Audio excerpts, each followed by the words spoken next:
Networking and marketing made simple is for you, the business owner who has a product, a service, or a message that you believe in. My name is Scott Aaron, and each week we'll take a behind-the-scenes look into the real-world marketing and networking tactics and strategies for getting what you have in front of you to a lot more people. Thanks for spending time with me, and now let's get started.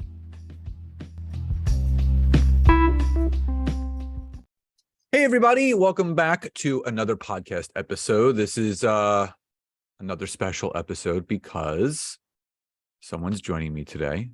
Hello, hello. Hey, Nancy. Hi. So my wife is joining me today. We're doing another dual episode as we do every so often. And, this past weekend we were on one of our I would say every 3-month, every 2-month weekend getaway. Went to our favorite spot in New Hope for 48 hours of unwinding and unplugging. And, as we always do, whenever we're driving back home from somewhere, we always talk about, what is moving us lately? What do we see out there in the entrepreneur ethos, or what bottlenecks or problems that people have? What is bubbling to the surface?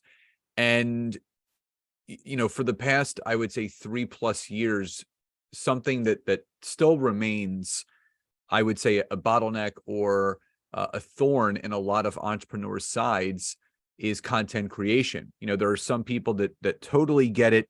They know exactly what kind of content they should create because they understand their target audience. They have a favorite methodology of creating content, whether it's blogging their content, videoing their content, podcasting their content, or just posting their content, but also the routine around that. How routine are they in being visible on social media? So what Nancy and I wanted to do is jump in today and talk about, the 3 simplistic things that we can all do to become more consistent on social media and more visible with our content. And just a quick plug and reminder that starting tonight, February 27th, we're beginning our first free workshop of the year. This is our simple content creation and repurposing workshop. It's completely free. It's from tonight, Monday, 8 p.m. to 9 p.m. Eastern Standard Time through Thursday. Still 8 to 9 p.m. EST. It's live and recorded. So if you can't attend live because of a different time zone that you're in, different part of the world, you can watch the replays until this Sunday, which I believe is March 5th. So there's going to be a link in the description of this episode for you to go and register. You get a workbook. You get to spend some time with myself and Nancy. We have close to 350 people registered for this event, which we're really, really excited about. So definitely check it out if that's of interest to you. So let's dive into today's episode. So the first key, I would say, in making the process of creating content for you easy and simplified is understanding your niche audience. So Nancy, let's dive into that. Why don't you explain to the audience a little bit about not only what a niche audience is, but how can one define what their own niche audience should be? Yeah. Well, first off, a niche, right, is a segment of a market. If we're looking at the market as a whole, it's a way to really kind of dig down and help a certain segment of the market. And there's lots of different ways that you can niche down, right? It doesn't have to be just about demographics and, where you live and your location and your profession. It can also be around psychographics as well, so people who like certain things or have certain core values, or, it kind of goes a little bit deeper than that. So there are a lot of different niches that you can dig into. But what I always tell people, it's still better to niche than not to niche, whenever we're starting this process. And I also tell people who are stuck and frustrated and not moving forward with choosing a niche, at least start somewhere.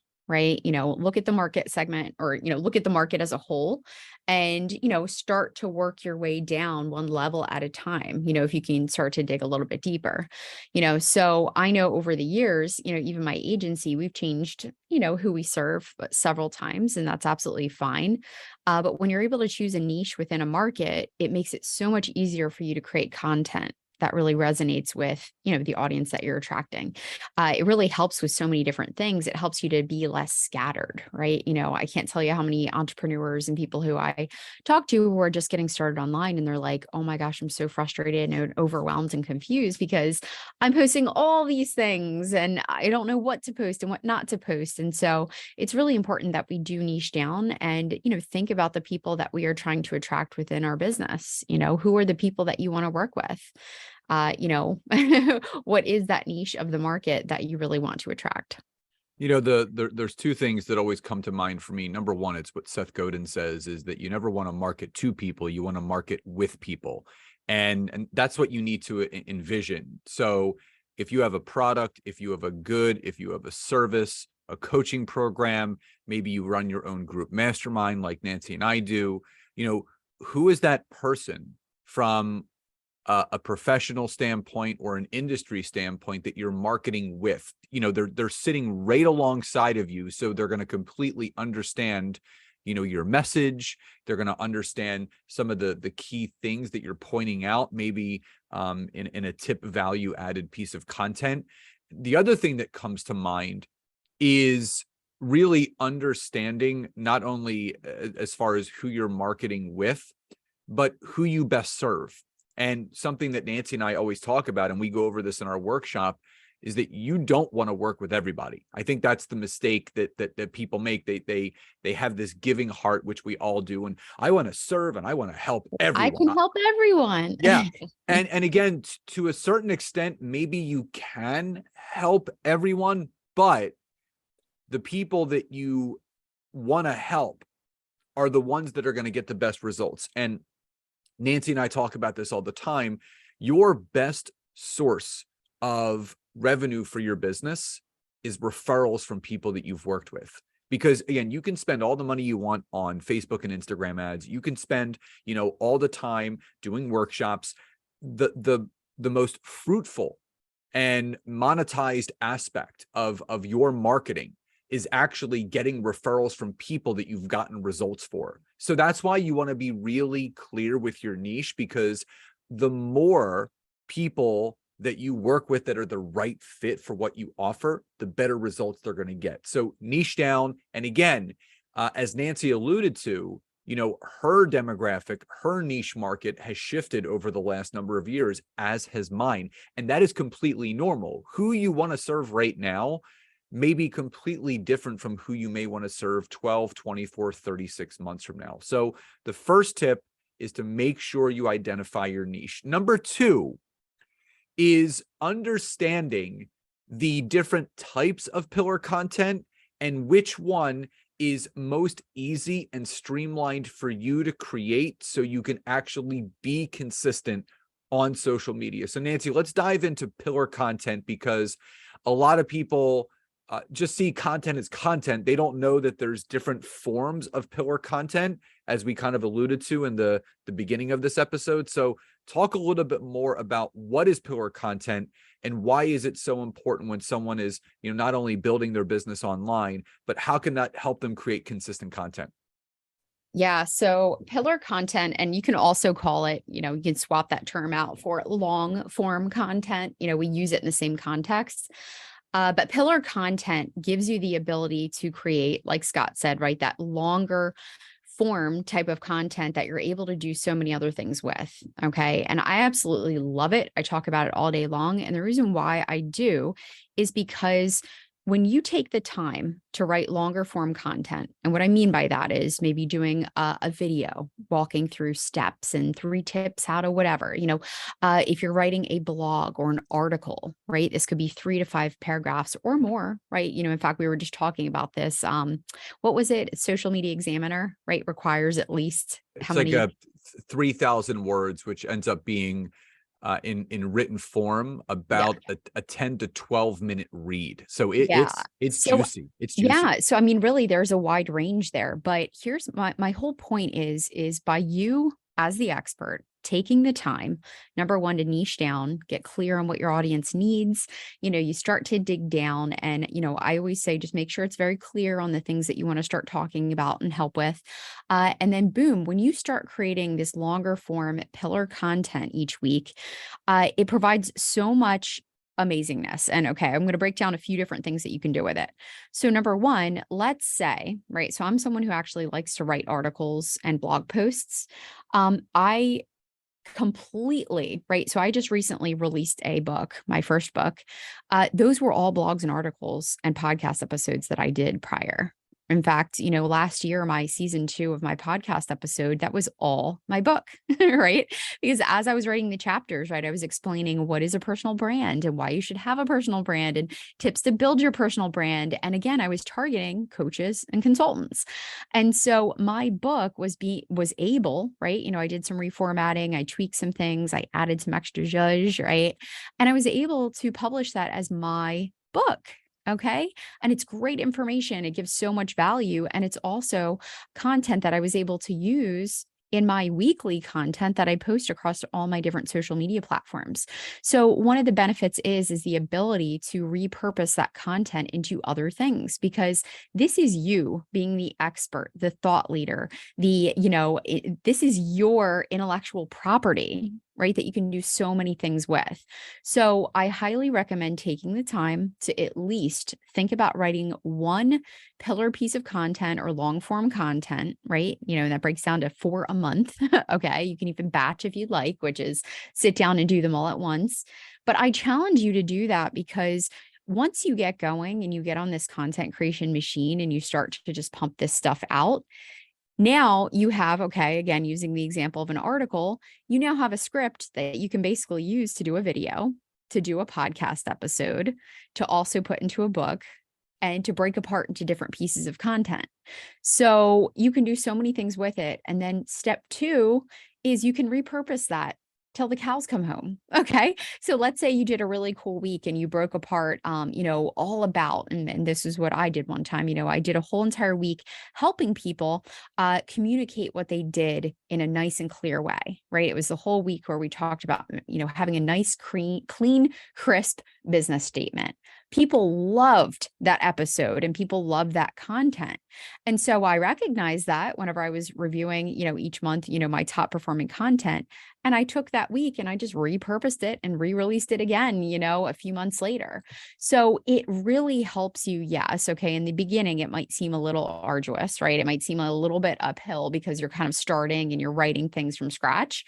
But as you get moving and grooving, and as you start to write these things, it's going to do so much for you. And the other thing that I wanted to tack on, this is like 3, the benefits of writing your own, intellectual property, is number 3, it will tighten up your expertise. Okay. In fact, I can't tell you how much research I did just by writing some of the articles that I've done that really has made me a better expert when it comes to personal branding, just by spending the time to write those articles. It's kept me sharp.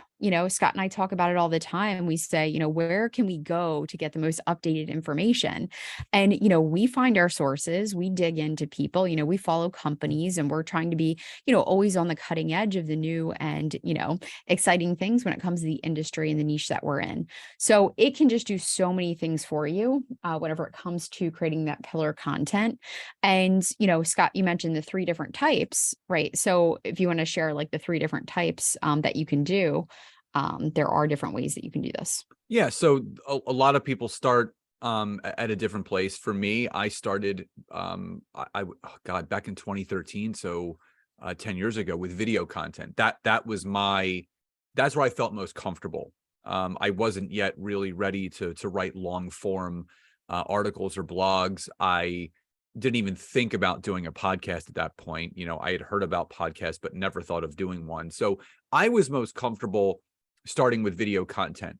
And, what I just mentioned, those are the 3 basic types. There are people that video create their content. There are people that blog their content, so long form written content, and that could be a newsletter edition or an article on LinkedIn. It could be a blog on your website if you have one, because there's a lot of people that say, well, Scott, I don't I don't have a website to write a blog. And that's where Nancy and I always suggest, well, start a newsletter on LinkedIn. If you have creator mode turned on, you have the ability to do so.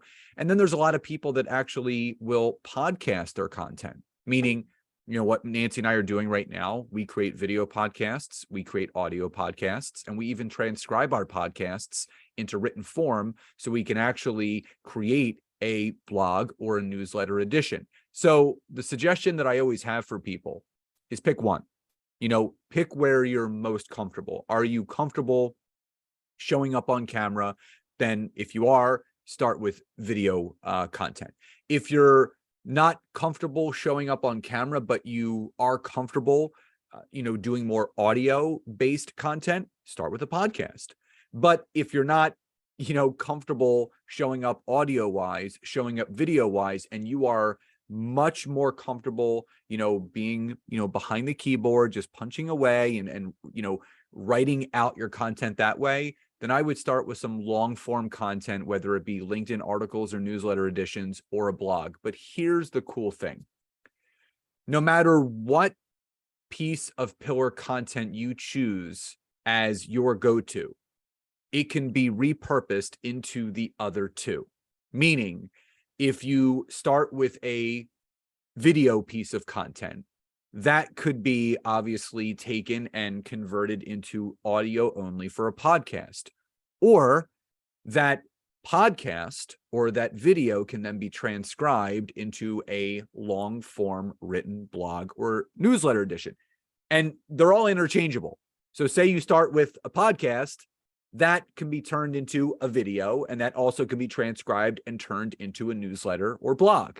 If you start with a blog, that blog, as Nancy alluded to, can become your script for a podcast episode and a video training. So they're all interchangeable, but you got to pick one. So number one, identifying your niche, figuring out that audience. Number two, choosing your avenue, your path of what pillar piece of content you want to create. And that's step number two. And step number three, once you've identified your niche and once you've chosen the path you want to go down of the type of pillar content you want to create, the third thing is creating a content posting schedule. Meaning, what is your frequency?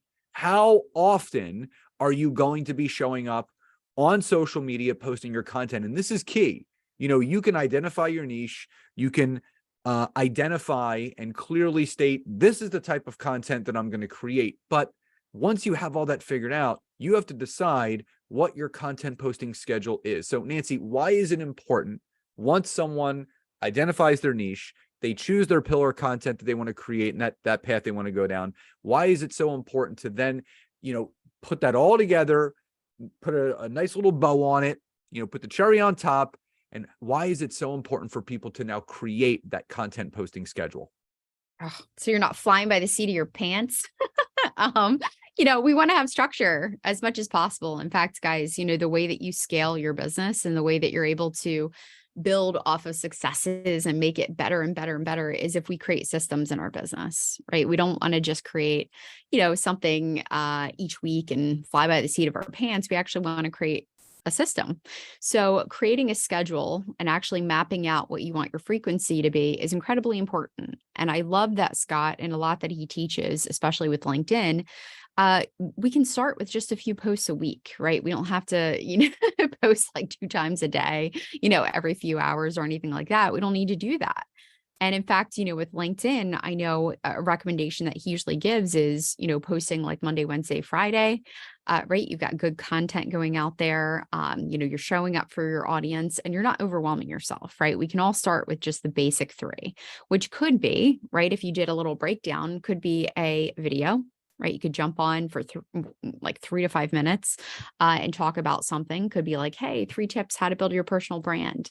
And then you can post a longer form, post, which could be an article or a newsletter. Again, just like Scott mentioned, it could be the transcription of your video. People digest content in different forms. And I always get that question where it's like, well, what if you post the same exact thing? People are not people are not going to see it, right? You would be so surprised and shocked at the amount of people who actually come across and even see your content. You don't need to worry about posting, the same thing or a similar thing, in your newsletters you post on your video. It's just the nature of the beast. And even from a marketing standpoint, it's just more touch points on a certain topic.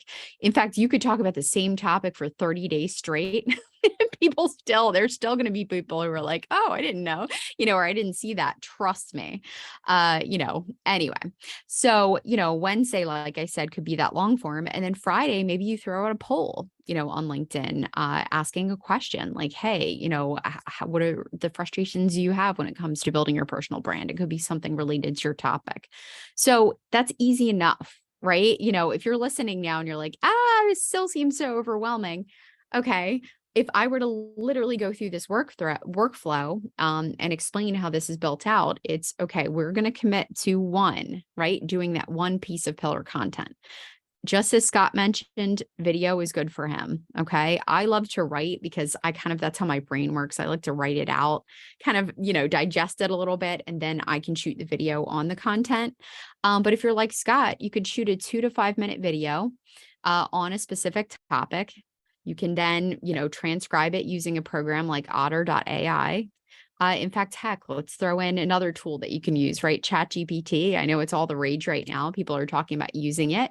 You could throw the rough transcription from Otter.ai and ask it to reformat it into an engaging blog post. It's your information. It's just going to kind of make it look a little nicer. So you can right? Go ahead and do your newsletter. And then you can even in ChatGPT, right? Now come up with a poll question that relates to the topic from the article. And it'll give you a poll question, and you can even ask it to give you some answers as well. So there is a lot of different stuff that you can do, but even starting something as simple as that. In fact, that routine is what I would recommend all day long for anyone who is, a personal brand looking to build, their brand online. An attorney, a consultant, a financial advisor, health insurance broker, people who are really looking to, again, put themselves out there. Just starting there is great. Creating that system or that flow creates consistency. And Nancy and I always talk about something called the compound effect. And that's doing small incremental things each and every day that lead to a greater result at the end. So people ask us all the time, well, how are you guys so consistent? How do you keep showing up? And these 3 things that we went over today, in our honest opinion, will help you grow and monetize your business. Because when you can identify that target niche, when you can understand that you do need to start with a form of pillar content, not all the forms of pillar content. We're not saying, hey, you got to do a video, a podcast, and a blog every single week. No, we want you to create one that can be repurposed into multiple pieces, but also creating that content posting schedule. It takes the ease and it takes the pain away, and it allows you to be more free flowing. So we want all of you to succeed. Nancy, you want to say something? Yeah, I was going to say too, I also get the question, well, what is the best way to organize all this? Or how can I kind of get it out of here, in my brain and get it, somewhere where I can actually take a look and kind of map things out. And there are a few tools that I do recommend, I use personally. Again, you guys could use some other form because there's lots of different ways that you can do it. But even just starting basically and probably with the smallest learning curve, I love as a project management tool for content. I love to use Trello, right? I love to actually map out all of the weeks. In fact, if you were to imagine a to-do list, right, from top to bottom, every single little list on my Trello board, which is a project management tool, is every week for the rest of the year, right? So it reads, week 4 February, and then it's got, all the different things under that. I always have my topic at the top. What is the main theme of the week? What is it that I'm focusing on? I always have a spot where I actually connect. I use Google Drive to store my, documents, to store my blog posts, to store my videos, all kinds of things like that. So there's a nice organization there. But I always put my Google Drive link and a little spot where I can add graphics, videos, content. And then I break down my days. So it's Monday, with the date, and then I'll put whatever, I'm going to be posting that day. I've got Tuesday, Wednesday, Thursday, Friday. Just like Scott said earlier, and like I mentioned with LinkedIn, you could do Monday. Here's my video. Wednesday, here's my article posts, and, Friday, here is my poll question, and just organize and kind of map things out that way. The next tool that we'll be talking about, obviously next week at our workshop. So we obviously are in love, and we have our own posting platform called BYB Social. But it is a non-negotiable. And guys, I say this up and down. I don't care what platform you're using. Every single person, every entrepreneur, every online business owner needs to have a social media scheduling platform. Do you agree, Scott? Yeah, I mean, it's funny. I was reading a book the other day to Scott, and one of the examples, they were actually going over a budget. It was like, oh, how to budget in your business. And I was going through it, and they had a spot that was filled in, meaning like, yep, we already did this for you. There's no question. And one of them was a social media scheduling platform. You might have heard of many different ones like Hootsuite, Buffer, Sprout Social, Meet Edgar. There's so many out there. But for the last 4+ years, Scott and I have been using BYB Social for our clients, and obviously have opened the doors so that other people can use it as well. But it is absolutely a wonderful scheduling tool where I can connect all of my social media platforms. I can schedule out content, heck, for the next 3 months if I wanted to. I can set up my automated posts. Like, for example, in our Facebook groups, we post the same thing. It's a Monday, what's your going on for the week? Wednesday, we always post, what do you need? And, Friday, it's the FEF Friday, gratitude post. So I literally set up the post and put it on reoccurring for the rest of the year, and I never have to look at it. So it's really neat, all the different things that you can do. But, I highly recommend working smarter and not harder. So one, whatever works for you, create a system, create a workflow, create a place where you can manage, what your content's going to be. And then from there, you obviously want to make sure that you have a tool that's going to make things easier, where you can literally go on vacation, right? Scott talks about it all the time. A few years ago, I had surgery and I was in bed for the entire month. I was not posting on social media, but people didn't know. People are like, oh my God, it's so great to see Nancy posting. But I had scheduled all my content out, before my surgery. So keep in mind that there are some things that can definitely help this process, make it a little bit easier. It does not have to be frustrating, but it's all good. Yeah. What's frustrating is when you don't have a system in place, and, there's a lot. We really highly recommend you come to the workshop, because the number, I'm just going to finish with this. The number one thing that people say is, oh, don't those scheduling tools diminish your engagement? No, that's falsified information. The social media platforms actually support things like BYB Social, Buffer, and Hootsuite, because they understand that people are busy. They have other things going on. So they would rather have a tool like the one that we have to allow people to create their content and be present on social media than not at all. So again, those are our three tips and 3 keys of how to be consistent on social media with your content that leads to growth and sales into your business. Again, if you would like to register for our workshop starting tonight, 8 p.m. Eastern Standard Time, running every night, Monday through Thursday, live and recorded. Obviously, there'll be an opportunity also to join our social media posting platform called BYB Social, which Nancy talked about. We would love to have you part of our family. So everyone, please enjoy the rest of your days, and we'll talk to you next time. Bye, everyone.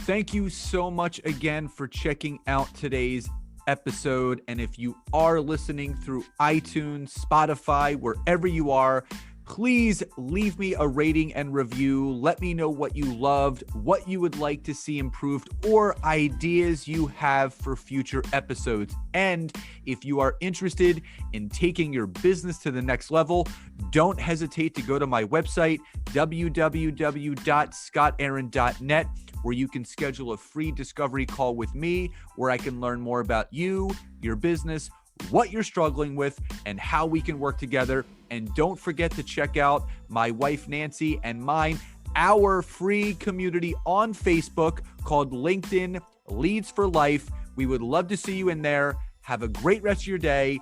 And thank you, everyone, for your support. Grateful for each and every one of you.